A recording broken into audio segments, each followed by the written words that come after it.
Lideramos el camino de la opinión pública y buscamos que la cultura del debate alcance consensos y soluciones a los problemas de nuestro país.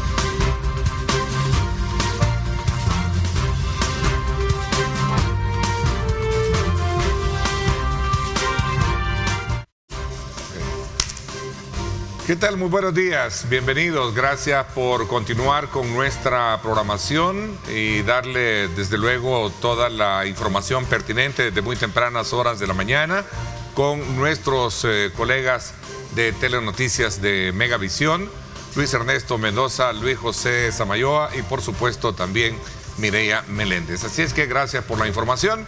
Vamos en esta hora y media, como siempre, a presentarles temas muy importantes de país. Y hoy vamos a hacer una evaluación de cuál ha sido el trabajo desarrollado para enfrentar la epidemia del dengue que ha estado golpeando fuertemente en nuestro país y también conocer cómo Fosalud está trabajando y ampliando todo su servicio para atender las emergencias que se dan en el contexto previo a esta alerta roja como se mantiene hoy en día en nuestro país y de cara también a lo que vamos a tener en los próximos días que estamos ya casi abriendo las puertas para el periodo vacacional. Acompáñeme y a continuación el siguiente informe que nos pone en contexto de lo que vamos a conversar en esta primera parte. El combate al dengue sigue siendo una de las prioridades a nivel nacional, ya que el país se encuentra en alerta roja y todas las instituciones del sistema de salud están trabajando para enfrentar esta enfermedad. Equipos de Fosalud y del Ministerio de Salud están desplegados en todo el territorio, realizando fumigación, abatización y la eliminación de criaderos de zancudos. Otro de los esfuerzos que está realizando Fosalud es mejorar el acceso a los servicios médicos, ya que se han ampliado los horarios de atención en diferentes unidades de salud, la más reciente en el distrito de Nueva Concepción, en el departamento de Chalatenango. Ahora son 72 establecimientos de salud que operan las 24 horas del día. Hoy en Diálogo 21 conoceremos las principales apuestas que tiene Fosalud para lo que resta de este año. Y por ello nos acompaña el titular de la institución, Carlos Núñez. Para Diálogo 21, Alexis Juárez. Bien, muchísimas gracias por esa información, por ese contexto de lo que vamos a tratar este día precisamente con nuestro invitado. Quiero darle la más cordial bienvenida al doctor Carlos Núñez, director de Fosalud. Bienvenido, doctor, ¿cómo está? Bien, Ernesto, aquí siempre contento de estar en el programa. Un saludo a toda la población salvadoreña. Bueno, vamos a comenzar hablando acerca de la vigencia. Entiendo que hay alerta, siempre se mantiene roja en el tema del dengue, ¿no? Correcto, siempre estamos en alerta roja desde que se emitió por medio del ministro de Salud en todo el país y como bien decía el anuncio ahí, permanecemos en alerta roja hasta nuevo aviso. Esto puede llevar meses. Recordemos que la enfermedad del dengue es una enfermedad cíclica que puede estar presente en cada país o a nivel mundial de cada 4 a 5 años y esta es la ocasión. Recordemos que hace alrededor de 5 años hubo una epidemia aquí igual en el país, en el cual llevó más de 40 muertos, 40 fallecidos, que no era todavía el gobierno del presidente, lógicamente, pero que llevó esta cantidad de fallecidos. Centralizándonos ahora, continuamos en alerta roja, nosotros junto con el Ministerio de Salud, todo el Sistema Integrado de Salud, estadísticamente a diario estamos haciendo nuestras predicciones y todo esto. Esperamos, podemos encontrarnos ya cerca de una meseta, un equilibrio en el cual es el punto máximo en el que un virus, una epidemia llega en un país y posteriormente empieza a descender. Entonces esperamos llegar a eso. Mientras tanto se sigue trabajando arduamente no solo el Sistema Integrado de Salud, sino que Protección Civil, Gobernación, varias instituciones hermanas del gobierno, que es primera vez en la historia del país que se concentran, que se articulan todas las instituciones hermanas para batallar una epidemia, una enfermedad como tal, como es el dengue. Cabe mencionar, Ernesto, y aquí es donde quisiera agradecer al Ministerio de Salud, sobre todo, por todo lo que hizo desde que empezó el presidente hasta esta altura, que son alrededor de los 5 años, porque en todo este tiempo estuvieron, obviamente en el país no se conocía la palabra dengue, se había como dormido, pero es por el trabajo que había hecho todo el Ministerio de Salud, pues el trabajo que habían hecho en cada unidad de salud de las más de 750 unidades, los hospitales, y por eso es que no hubo una sola letalidad en todo este tiempo. A ver, pero este tipo de preparación, o digamos como tal vez no sino de poder activarse nuevamente producto de lo arreciado que viene la epidemia, es decir, por la amenaza. Correcto. Hay que llamarlo como una estrategia. Esta estrategia que el Ministerio, bajo el mando del ministro, hizo todo este tiempo, fue para que no existiera una letalidad, para que el dengue se mantuviera en límites bajo los normales que siempre estuvo en el país, históricamente.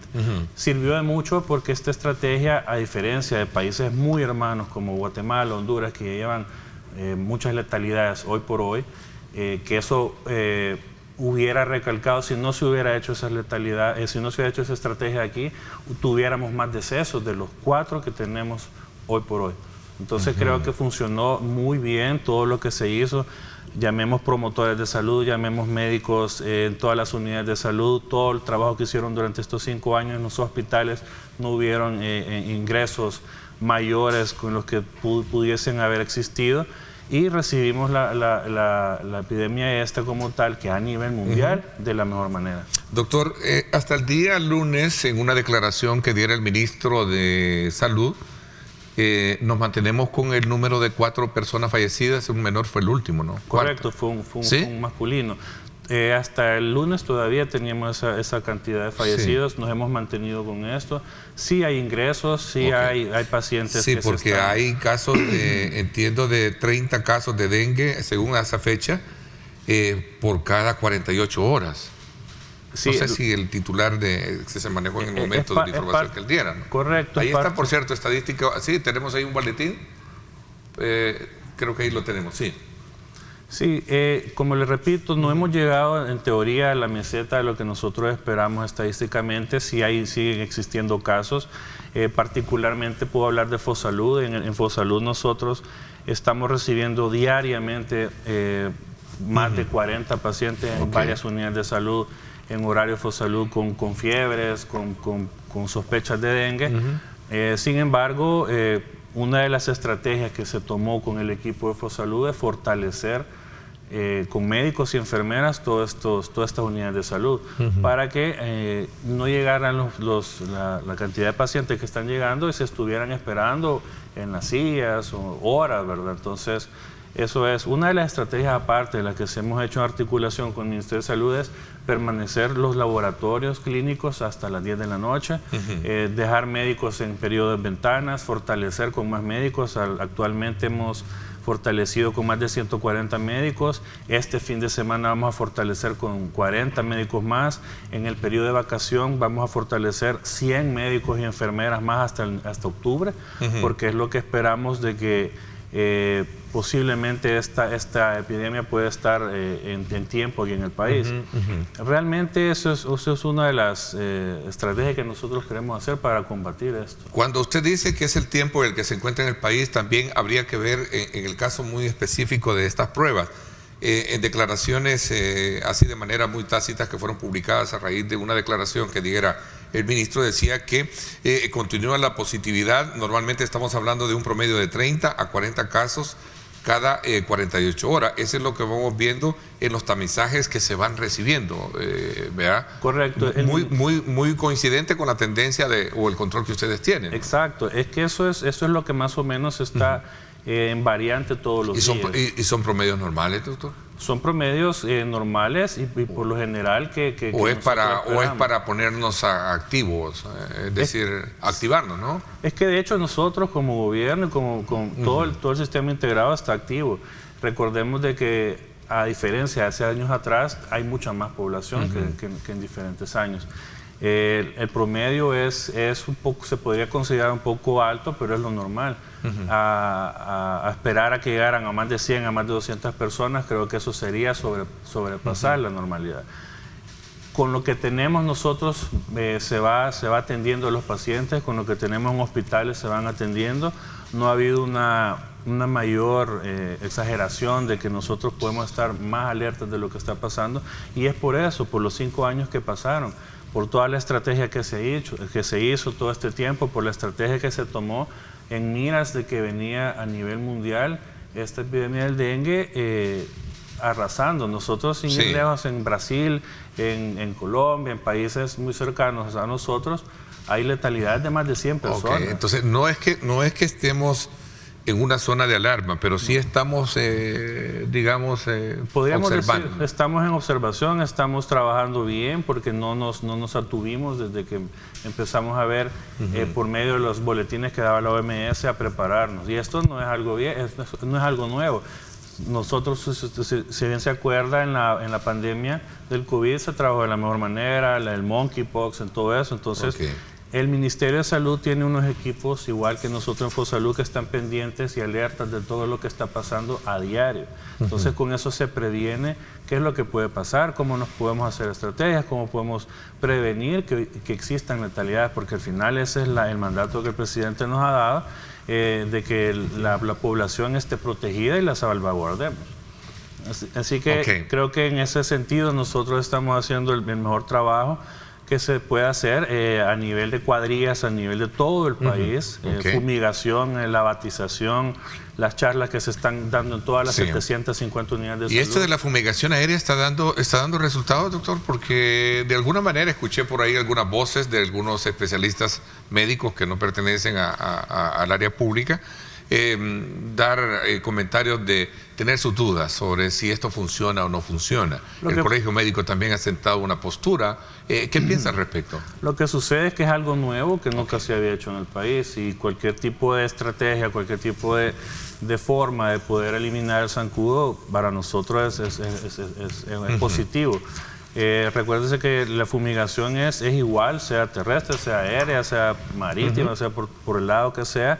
La idea es erradicar al zancudo ya formado, no la larva, porque la larva se hace por medio del abate y lavar las pilas y los recipientes que tienen eso. Pero ya el zancudo maduro, ya el que nació, eso solo se hace por medio de la fumigación. Y eso es de lógica. Entonces esto es efectivo, esto que estamos viendo, ha dado resultado, porque es la primera vez que se implementa esta modalidad. Sí, correcto. Es que el zancudo no solo va a estar en las casas, en el lugar donde nosotros usualmente pensábamos. Bueno, ahí es la quebrada de... Esos son quebradas, son lugares que media vez existe, hasta en una corcholata puede un zancudo hembra formar hasta 200 huevos, y esos 200 huevos transformar más y más y más zancudos posteriormente. Entonces, en quebradas, en ríos, en todos estos lados es importante también fumigar. Leamos un poquito esa estadística que nos mostraba producción internamente. Vamos a ponerle en contexto, producción, para ver qué nos dice esta gráfica, doctor. Sí, al parecer es de enero a diciembre de años anteriores. No sé, vamos a... O es lo que me imagino que eso es lo que se prevé que puede pasar, ¿verdad? Si se da cuenta, la línea roja es donde más junio, julio, nosotros hemos tenido más casos en este es hasta el mes de julio, esa es parte de la información del mes de julio, del boletín. Correcto. Sin haber visto yo esta estadística, esta gráfica, es lo que yo le mencionaba con anterioridad. Claro.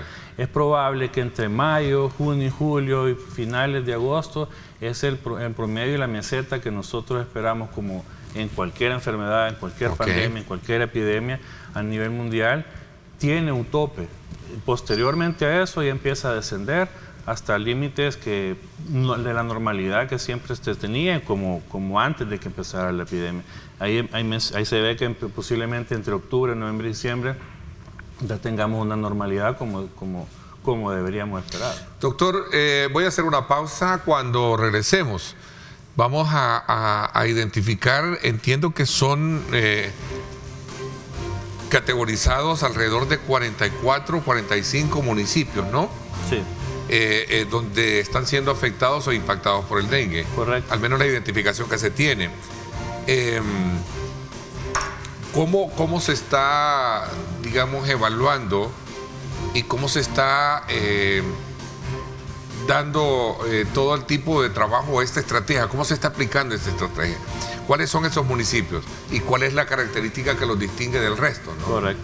Vamos a hablar de esto cuando regresemos. También hay unas preguntas por ahí que tienen que ver muchísimo con el tema de la alerta, que año con año debemos de estar muy activos frente a los cíclicos que se presentan. Correcto. Este tipo de epidemias. Perfecto. Otro de los aspectos elementales que estaba viendo es no automedicarse, porque a veces también la automedicación va en contra de lo que verdaderamente es un tratamiento para un virus, porque entiendo que esta es una enfermedad que es diferente a una bacteria, ¿no? Exacto, todo eso es importante. Es importante, vamos a hablar de eso en materia de orientar a usted que nos sintoniza sobre cómo tratar y cómo medicar a sus niños, y en este caso en particular pues está siendo afectado. 7:16, gracias por estar con nosotros.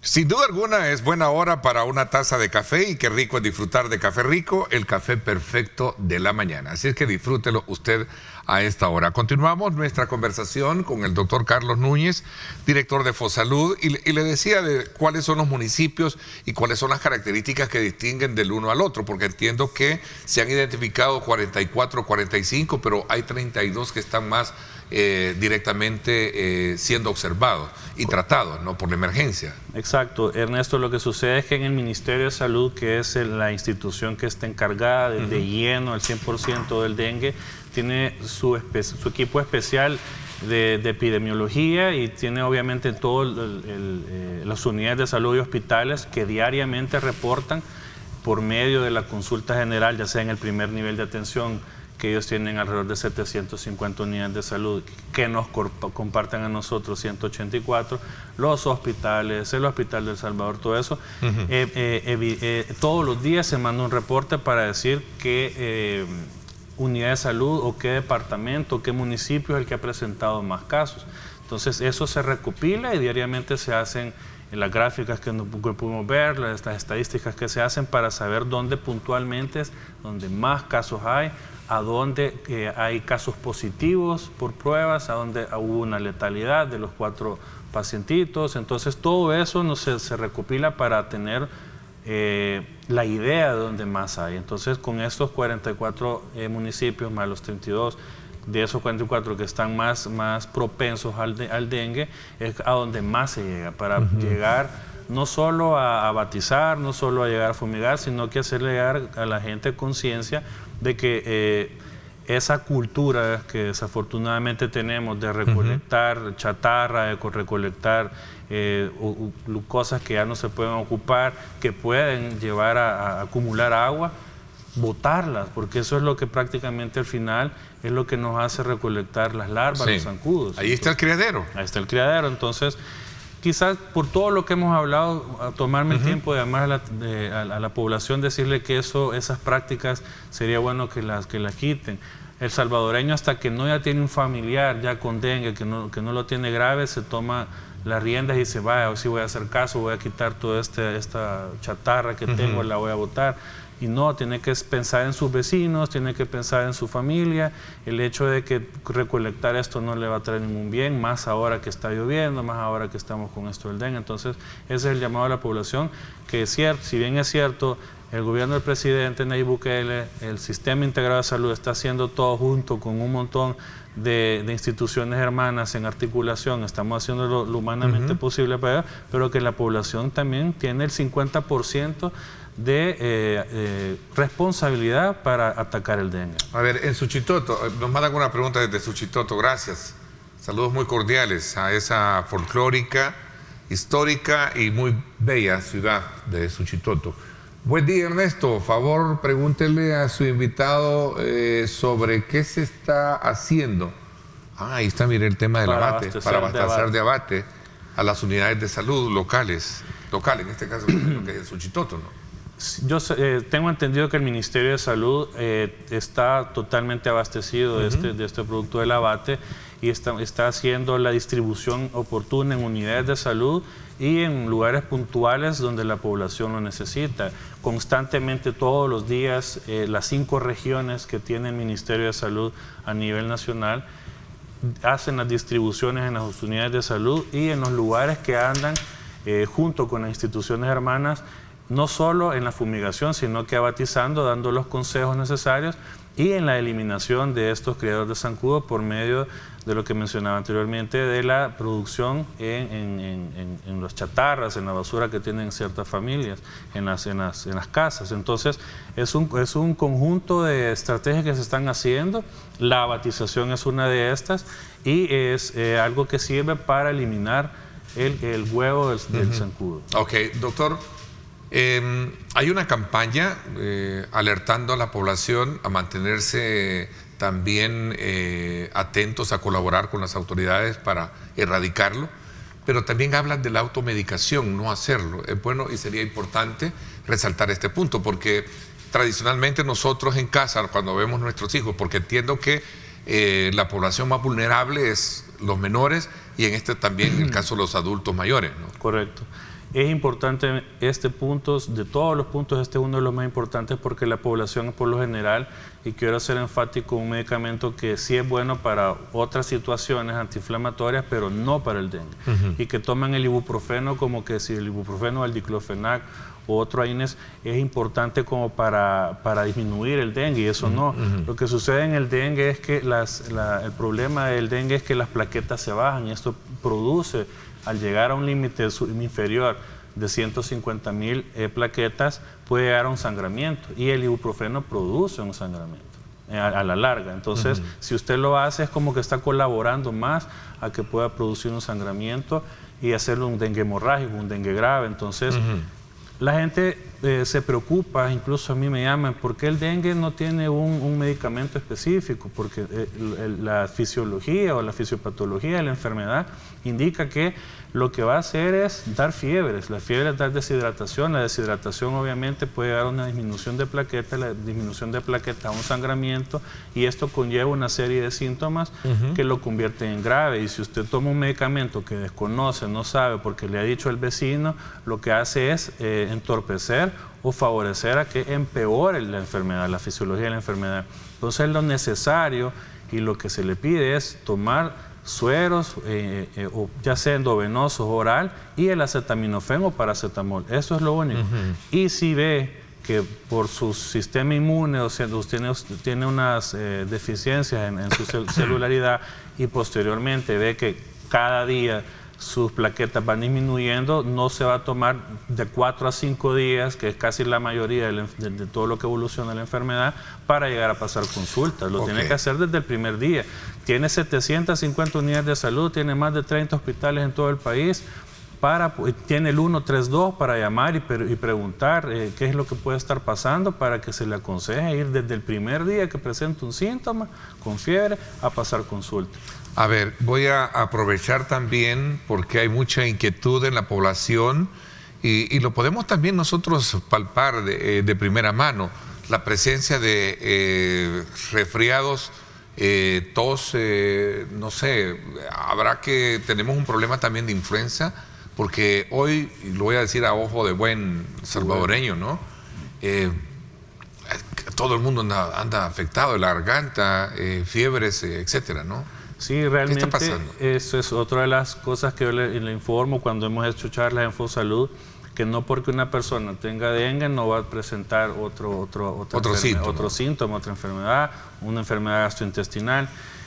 No es que tengamos un repunte actual de catarros, de cualquier otro síntoma, de COVID, etcétera, pero recordemos que siempre hay virus en el país. Más ahora con las lluvias puede haber un cierto repunte no considerable, que puede haber influenza, que puede haber COVID, que puede haber catarro común, virus incisional respiratorio, pero no es algo que, como le menciono, en el Ministerio de Salud nos llame una alerta o atención a decir, mire, paralelo al dengue, estamos teniendo un repunte de influenza. Todos los parámetros al momento están en los límites de lo normal. Recordemos que la vacunación ha sido exitosa en el país, toda la transformación de la vacunación ha servido para que toda la población tenga los límites en la normalidad de lo que nosotros manejamos estadísticamente. Pero no es algo que nosotros digamos, sí, ahorita se nos ha disparado la influenza, el COVID y el dengue, entonces no nos llama ahorita la alerta para decir eso. Sin embargo, incito a la población a que siga vacunándose, que siga buscando la vacuna de la influenza, que siga vacunándose contra el COVID, porque esas son nuestras armas poderosas para nosotros combatir todo esto que está pasando.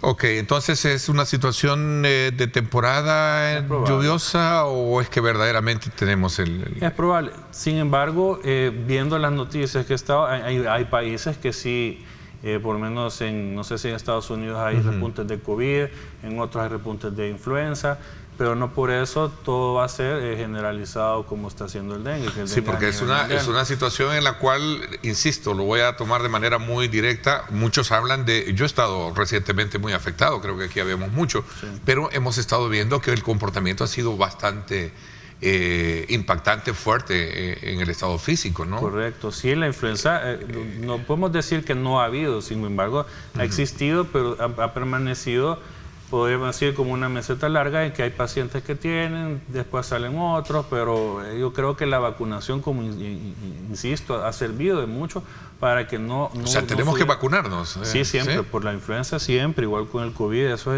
es importantísimo para toda la población. Año con año. Año con año, esto es lo importante para no tener síntomas y que nos vaya a afectar posteriormente. En mi caso, por lo menos yo todos los años, desde ya no me acuerdo cuándo, todos los años me pongo la influenza. Tengo 6 vacunas del COVID y entonces creo que eso ayuda un montón para que no estén cayendo síntomas. Ok. Bueno, Fosalud entonces está muy atento de poder trabajar, garantizar y sobre todo también atender las emergencias ampliando sus horarios, ¿no? Sí, justamente eso quería recalcar. No me imagino yo cómo estuviera Fosalud o el Ministerio de Salud si nosotros no hubiéramos reforzado, si nosotros no hubiéramos ampliado unidades de salud en el pasado, en estos 5 años. ¿Qué hubiera pasado con esta población que tiene escasos recursos para llegar a ciertas unidades de salud? Y nosotros hemos acercado los servicios en más de 25 unidades de salud en horario Fosalud, 22 de horario de fines de semana y más de 3 en horarios de 24 horas. Recientemente hicimos una en Chalatenango.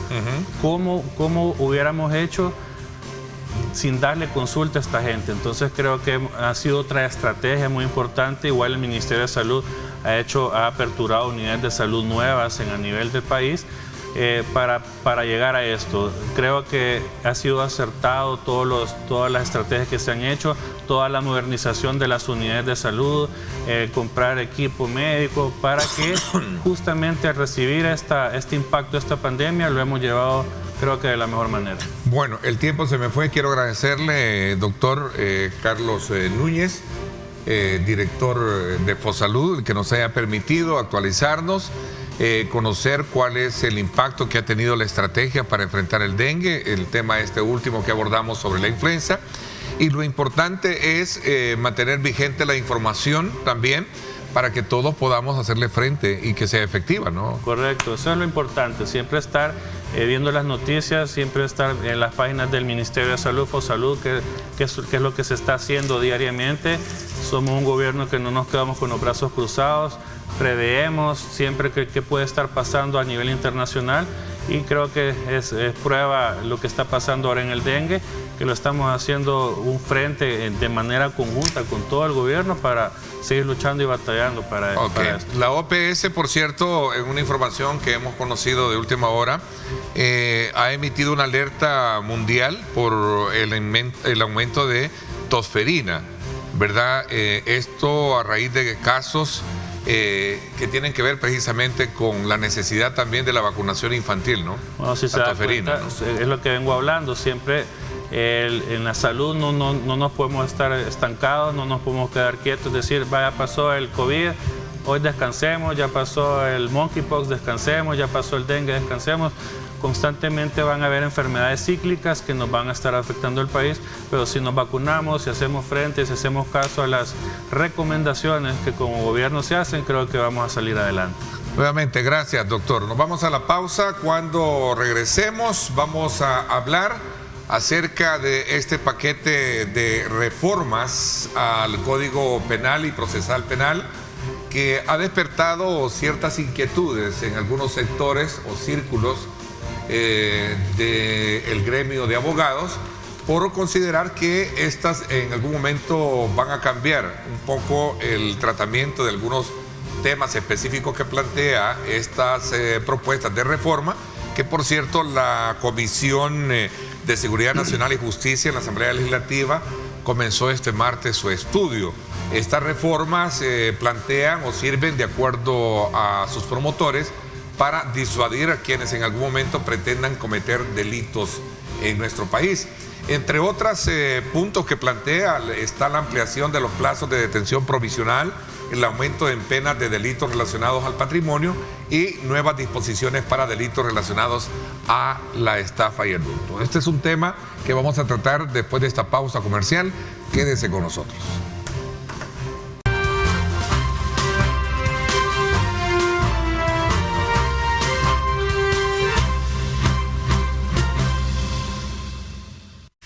Bien, gracias nuevamente por estar con nosotros. Vamos en esta segunda parte del programa a hablar acerca de este paquete que contiene 3 reformas al Código Penal y Procesal Penal que han sido presentadas a la Asamblea Legislativa por parte del Ministerio de Justicia y Seguridad y que, por cierto, la Comisión Especial de Seguridad Nacional y Justicia en la Asamblea Legislativa inició esta semana su estudio. Sus promotores hablan que estas propuestas lo que buscan o pretenden es servir para disuadir a quienes en algún momento pretenden cometer delitos en nuestro país. Entre varios puntos que plantea la reforma están ampliaciones a los plazos de detención provisional, el aumento de las penas en delitos relacionados al patrimonio y nuevas disposiciones para delitos relacionados a la estafa. Esto ha provocado que la comunidad jurídica, algunos levanten ciertas inquietudes, cierta voz, en cuanto a señalar que con estas propuestas se estarían violentando algunos aspectos relacionados con el derecho. Vamos a hablar acerca de las implicaciones y para ello esta mañana quiero darle la más cordial bienvenida a la abogada penalista, la licenciada Roxana Cardona, que nos acompaña para hablarnos acerca de este tema. Bienvenida, gracias por acompañarnos, licenciada. Buenos días a todos y a todas que nos van a estar viendo y gracias por el espacio. ¿Cuál es la postura y por qué la comunidad jurídica ha alzado su voz para de alguna manera ver con cierta cautela, con algunos aspectos críticos, esta propuesta de reforma al Código Procesal Penal y Penal que han sido presentadas a la Asamblea Legislativa? Cuéntenos un poquito. Bueno, para empezar, esta reforma viola muchos principios. Como usted perfectamente lo mencionaba, estas reformas tratan de disuadir. Y recordemos que sea una medida que tratan de disuadir es de último recurso. Esto significa de que es para empezar a proteger ciertos derechos que han sido no protegidos, como los delitos del patrimonio, pero también como una medida de no aceptación de parte de la sociedad a ciertas políticas o ciertos hechos que van a venir dándose a partir del Estado. Otra de las cosas es que viola el principio de la proporcionalidad de la pena, porque este principio conlleva de que el delito, la pena debe ser conforme al hecho cometido y que no debe de excederse. Y estamos hablando de delitos contra el patrimonio, no estamos hablando de delitos como la vida o la agresión sexual. Al igual que le da más facultades a la Fiscalía, le quita derechos a las víctimas y otra de las cosas, la cuestión de las pericias policiales. De la prueba pericial, en donde en una de las reformas al Código Procesal Penal, los peritos permanentes o casuales, está la Universidad de El Salvador. En esta reforma lo quita a la Universidad de El Salvador y incorpora a la Corte de Cuentas. O sea, esto, ojo, también para los funcionarios, porque ¿para qué está la Corte de Cuentas? Es para auditar funcionarios públicos y entidades gubernamentales. Entonces, también estas reformas también podría conllevar alguna implicación para los funcionarios o para las alcaldías. Al igual, lo que más nos preocupa es la el alargamiento de la detención provisional. Y fíjese que uno de los considerandos que establece uno de estos de esta reforma es que nos catalogan como defensa temeraria. Nos dice, hay muchos abogados con la defensa temeraria. Eso significa... ¿Qué se entiende como defensa temeraria? Como vamos a tratar la manera de poder traducir un poquito más a un lenguaje, digamos, más allá de lo técnico. Por ejemplo, en el caso muy específico, ¿qué significa, por ejemplo, una defensa temeraria? La defensa temeraria la están tomando como todos aquellos defensores que interponemos recursos. No estamos de acuerdo con alguna sentencia y apelamos y hacemos uso de los recursos. Constitutivas, o sea, que le da el derecho, ¿no? Exactamente. Y esa una de estas pueden ser reformas, temerarias si la ley, yo puedo hacer con la ley lo que me permite la ley, mas no puedo hacer lo que no me permite la ley. Exactamente. Y una de estas reformas conlleva esto, conlleva un castigo al derecho de defensa. ¿Y por qué? Porque en la última reforma que ellos han puesto, conllevan la detención provisional, que puede alargarse con más tiempo, pero en el segundo inciso menciona que puede prolongarse por 24 meses más si una de las partes interpone un recurso. Entonces, ¿qué nos queda a nosotros como abogados defensores? Una persona que ha sido detenida, ¿va a pasar cuánto tiempo? Y si hay un recurso, ¿se amplía ese? Se puede ampliar más según la propuesta. Es decir, que la propuesta menciona que puede ser la mitad del máximo. Si es de 10, pasan 5. Si es de 20, pasan a 10. Con los delitos patrimoniales, la pena aumenta. Entonces, imagínense que en una sentencia condenatoria, habla de las sentencias condenatorias. Está hablando acerca de esas sentencias. Entonces, es esta, ¿no? Ahí están las tres. Exacto. Vamos a ver. La pena por robo se incrementa de 10 a 20 años. Por robo agravado de 20 a 30 y por delito de hurto de 6 a 8 años. Con esta cuestión del delito de hurto quiero hacer una cuestión que es bastante seria, porque en la reforma contempla un concepto, el concepto de bienes, y menciona que los bienes que se pueden hurtar está el agua, está la energía eléctrica y también está la cuestión de la telefonía. Yo estaba escuchando unos argumentos que mencionan de que esto va para las pandillas, que las pandillas ocasionaban este tipo de cosas. Que robaban energía. Exactamente, pero esa está fuera de este contexto, porque esa reforma tenía que haberse hecho antes del régimen de excepción. En este momento ya tenemos en cuenta de que ya no existen comunidades dominadas por las pandillas, y además existe... O sea, generaliza demasiado abarca demasiado o generaliza demasiado este concepto de propuesta de reforma. Sí. Porque aquí no todos somos pandilleros, o sea, al pandillero está bien, o al que delinque también, al pícaro también, al corrupto también. Exactamente. O sea, es que el problema es que en El Salvador tenemos dos sistemas penales, y eso sí es peligroso: el sistema penal acusatorio y el sistema penal inquisitivo. El sistema penal acusatorio es el que se hizo en base a los tratados internacionales y al corte humanista de la Constitución, en donde el imputado es sujeto de derecho. A él se le dice quién lo está acusando, qué pruebas tiene y por qué se le está deteniendo. El juez puede cuestionar la ilegalidad de la detención. Al igual, la detención provisional es la excepción, pero en este caso a la gente de régimen le están aplicando el sistema inquisitivo, que es el imputado es objeto de proceso, no se le dice quién, por qué, ni qué prueba, no hay ninguna investigación. Okay. El juez es un mero pasapapeles de la fiscalía y la detención provisional es la excepción. Ok, voy a auxiliarme un poco de los insumos de preguntas, porque es una de especialidad. Ahí tengo ya la primera pregunta y dice, sí, pregúntale a tu invitada, Ernesto, buenos días, si estas reformas pondrían en peligro a la ciudadanía honrada. Efectivamente sí, y le voy a decir por qué. Porque en el delito de hurto que estamos hablando con el bien que puede apropiarse, la cuestión con el agua, hay muchas juntas de agua que no se las han dado a la ASA. Eso significa de que estas juntas pueden estar criminalizadas por no haber entregado este tipo de bien hídrico. Al igual que esta reforma van prácticamente para todas aquellas personas, por ejemplo, que se mantienen en la Basílica de Guadalupe, que no tienen contador. Ellas prácticamente entran en esta reforma. ¿Por qué? Porque están violando, están robando supuestamente un bien que es la luz eléctrica, aun cuando el artículo 211 lo vienen y lo derogan, que es el fraude para este tipo de cosas. Ya había un artículo para eso. Pero ¿qué pasa con esto? Ellos lo agravan. Entonces, esto no va para una población delincuencial, va para todos. Por eso el ministro dice, son medidas disuasivas para que la gente vea la pena y no lo haga. Pero lo que está pasando es que es más fácil criminalizar la pobreza que estarla combatiendo. Ok, el jefe del Ministerio Público llegó esta semana, creo que ha sido el primero que ha llegado a la comisión, ¿no? El fiscal y decía, el responsable de la fiscalía decía, estas reformas servirían para disuadir a quienes pretendan cometer delitos. Es decir, previniendo delitos. Sí. Pretendan. Eso ¿Es persuasivo? ¿Es preventivo? Es decir, para decirle, ¿no es así? No es preventivo, porque si fuera preventivo, la pena fuera menor. Y aquí es una pena demasiado alta. Específicamente cuando el propio ministro está diciendo que estos delitos no son conciliables. No son conciliables. O sea, no podemos optar a una detención, a una oportunidad de cambio de medida cautelar. ¿Por qué? Porque ya está diciendo que son de 10 a 20 años. No podemos nosotros hacer eso. Y cuando él menciona que son preventivos, no es preventivo porque no hay políticas de prevención para este tipo de delitos.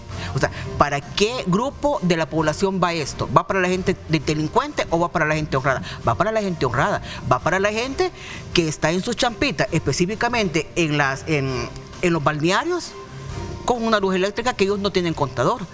Pueden obligar a la gente a que tengan contador y que genera un contador. Impuestos municipales. Presupuesto, gasto. Obviamente, no, pues está haciendo uso de un servicio.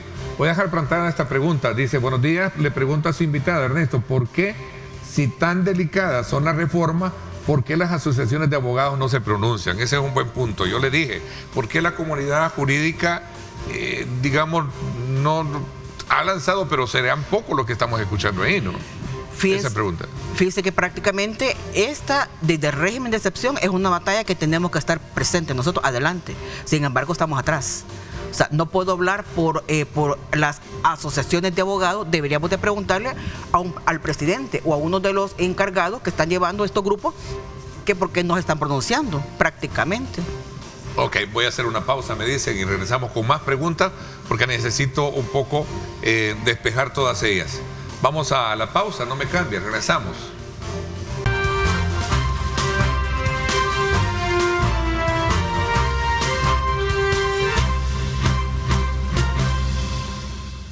Bueno, gracias nuevamente por estar con nosotros. Escuché entre un comentario que hacía un colega en otro medio de comunicación, una entrevista televisiva, decía que ni en la Santa Inquisición, allá en la Edad Media, se atrevían a tanto como esto, es decir, a las reformas que han sido presentadas. ¿Es tanto así voluminosa lo que ustedes consideran que es atentatorio? Fíjese que sí, primeramente por la detención provisional no puede exceder más del tiempo mínimo que establece la ley con los 2 años. Si queremos interponer un recurso, se le castiga al imputado con 2 años más. ¿Qué pasa si el imputado es inocente? Va a pasar 2 años ahí. ¿Quién se lo va a reconocer? Además, también una de las reformas que lleva es con la administración fraudulenta. Y esto sí quiero que pongan ojo, específicamente la gente de COSABI y todas aquellas personas que van a tener problemas con la cooperativa. ¿Por qué? Porque la administración fraudulenta establece que para llegar a poner una denuncia se deben de presentar los registros contables. Como un socio va a tener este tipo de elementos y solamente la junta directiva lo puede llevar. Y otra de las cosas que lleva es que dentro de este proceso, quien va a tener que pagar los peritajes contables, peritajes digitales y todo ese tipo de cosas, va a tener que ser la víctima. Esta gente va a tener que pagar a un auditor, a un contador con información. Pero ¿y cómo va a sustentar si es una información que está en la empresa, por ejemplo, ¿no? Que está... Exactamente. El inciso lo salva y menciona, si no lo tienen, entonces díganle al fiscal que digan en dónde está para que lo haga, cuánto tiempo se va a tardar. O sea, el derecho penal es público, no es privado. Y aquí en esta norma prácticamente la están haciendo privada. Y esto para la gente de COSABI, que pongan ojo a esto, porque puede que este artículo genere impunidad. Porque ¿qué va a pasar con la gente que no puede pagar un tipo de peritaje? Porque dice que desde que comienza el delito hasta que termine. Y lo hace retroactivo. Entonces, ¿cómo va a ser toda esta gente? ¿Raya con el tema constitucional, leyes secundarias o tratados esto, como se ha dicho? Claro que lo trata, porque el Raya, Estado... me refiero, ¿es atentatorio o es violatorio? Sí, es muy violatorio. Empezando porque, si usted se fija, hay mucha retórica de que las leyes del 1990, todas esas leyes se hicieron con el derecho garantista. Aquí prácticamente estamos volviendo al sistema de los 80, en donde no había ningún tipo de garantía. Y otra cosa, con la ejecución de la pena, todo delito conlleva responsabilidad civil y responsabilidad penal. En el caso de que una persona tenga una responsabilidad civil y pase 8 años dentro del penal, esa persona no genera ningún tipo de ingreso. Más sin embargo, si no llega a cumplir esta responsabilidad penal, se le va a acumular una tercera parte más de la pena. Entonces, eso prácticamente estamos hablando de prisión por deudas.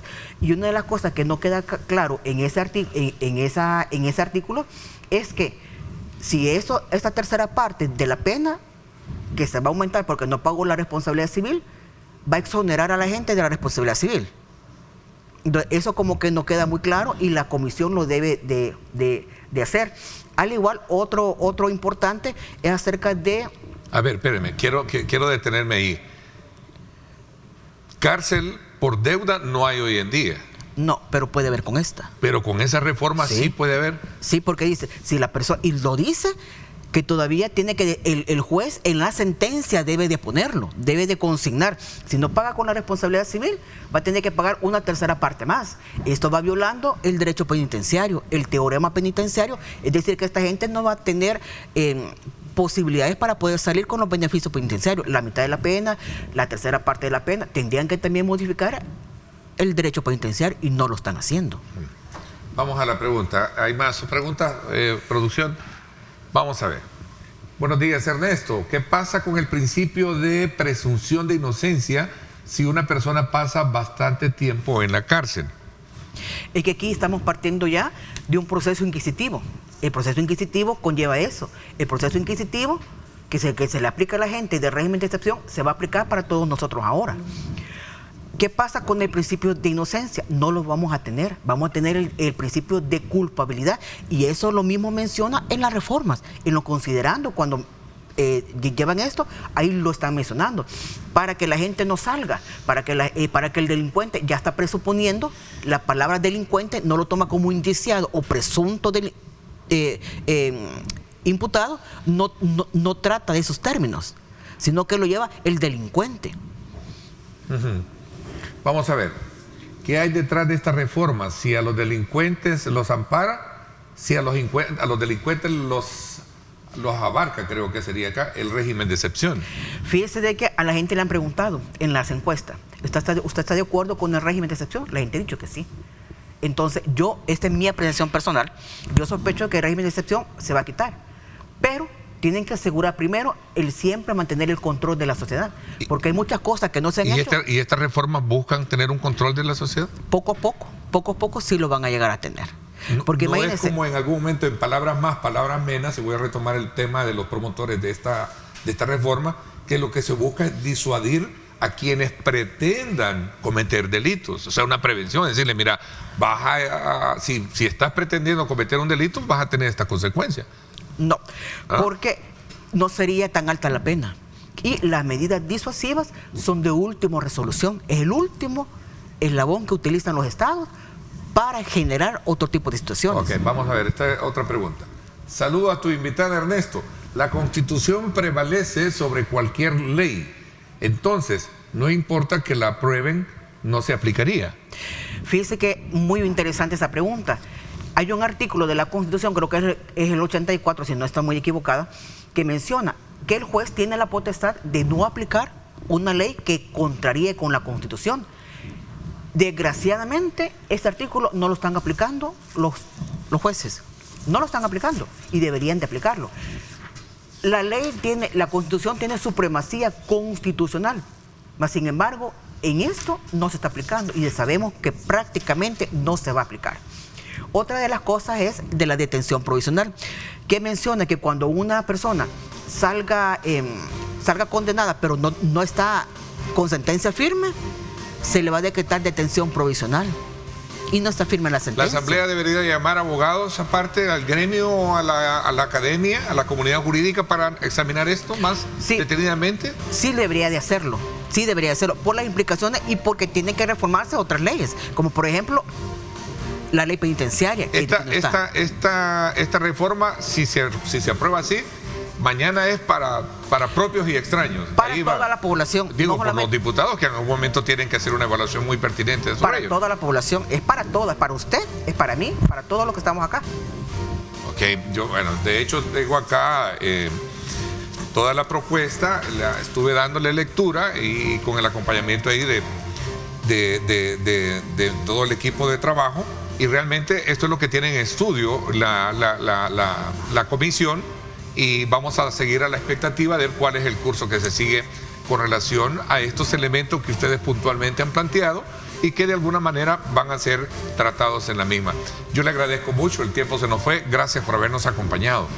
Gracias por el espacio y sean cuidadosos y estén atentos a estas reformas. Ok, vamos a estar muy atentos a conocer cuál va a ser el curso. A nosotros nos compete, como siempre, colocar sobre la mesa temas importantes para que usted recoja como insumos y pueda leer y crear su propia lectura con relación a los temas que aquí abordamos y que están sucediendo en el país. Gracias. 7:59. Por mi parte, esto es todo por hoy.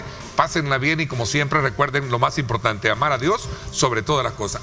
Y como siempre invitándoles también a que no se pierdan Pulso Ciudadano esta noche a las 8 por Canal 21 con Julio Valdivieso y a las 9 por Canal 19 acá en Grupo Megavisión. Gracias.